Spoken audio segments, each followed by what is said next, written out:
এইবারও প্রতি ঈদের মতো আমাদের আমিরে জামাতের নির্দেশনায় প্রত্যেকটি জুলাই শহীদ পরিবারের আমরা 10,000 করে টাকা পৌঁছেছি এবং একটি করে খাসি আমরা কিনে দেওয়ার ব্যবস্থা করেছি। আলহামদুলিল্লাহ, এটা বাংলাদেশ জামাত ইসলামী করেছে। আমরা এটা দল মত দেখি নাই।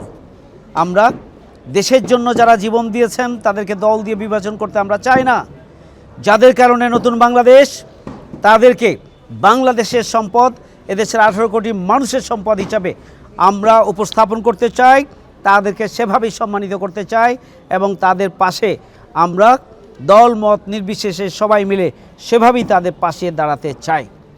শহীদেরা আমাদের সম্পদ, অথচ সরকারের পক্ষ থেকে এই সমস্ত শহীদ পরিবারে আমি জানি না যে ঈদের কি উপঢৌকন পাঠানো হয়েছে অথবা কোরবানির জন্য কি সহযোগিতা অথবা উপহার বর্তমান সরকার পাঠিয়েছেন আমরা জানি না।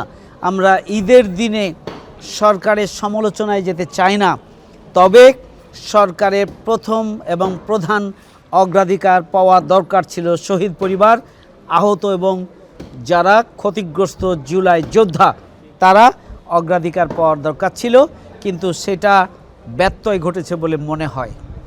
তাদের জীবন দেয়া এখনও 2 বছর হয়নি। তাদের ত্যাগ, কোরবানি এবং শাহাদাতের রক্তের বিনিময়ে আমরা নতুন বাংলাদেশ পেয়েছি, আমরা নির্বাচন হয়েছে, একটা সরকার গঠিত হয়েছে।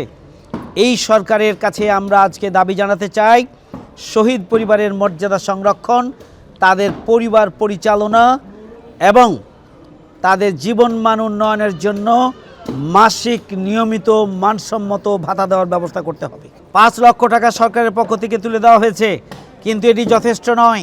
আমরা মনে করি একটা পরিবারে যারা জীবন দিয়েছে, পরিবারটি অন্ধকারের মধ্যে নিমজ্জিত হয়েছে। এই পরিবারই বুঝে যে আসলে তাদের যে সদস্য জীবন দিয়েছে তাদের থাকা এবং না থাকার মধ্যে পার্থক্য কী, এটা সাধারণ অন্য মানুষেরই বুঝবে না।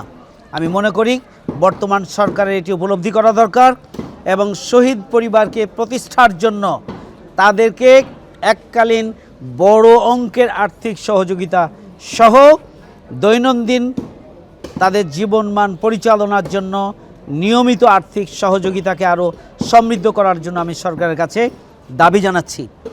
পাশাপাশি শহীদ পরিবারের দাবি হচ্ছে যে এখন পর্যন্ত আমাদের পরিবারের সদস্য যারা শহীদ হলো তাদের বিচার হয়নি।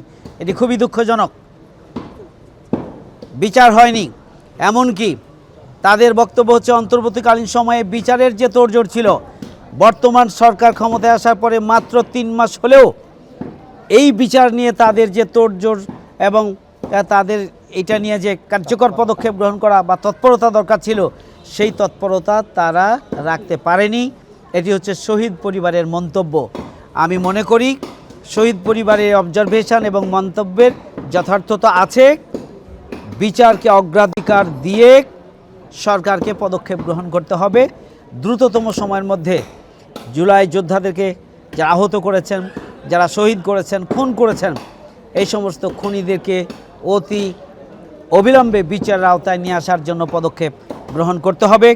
শহীদদের রেখে যাওয়া স্বপ্ন, একটা নতুন বাংলাদেশ, বৈষম্যহীন ন্যায় এবং ইনসাফের বাংলাদেশ, বসবাসযোগ্য নিরাপদ মানবিক বাংলাদেশ প্রতিষ্ঠার জন্য রাষ্ট্র এবং সংবিধান সংস্কারের জন্য বর্তমান সরকারের উচিত হচ্ছে অবিলম্বে জুলাই সনদ বাস্তবায়ন আদেশের কার্যকর বাস্তবায়ন করে গণভোটের রায় বাস্তবায়ন করার মধ্য দিয়ে জুলাইয়ের আকাঙ্ক্ষা এবং এদেশের 18 কোটি মানুষের আকাঙ্ক্ষাকে বাস্তবায়ন করতে হবে।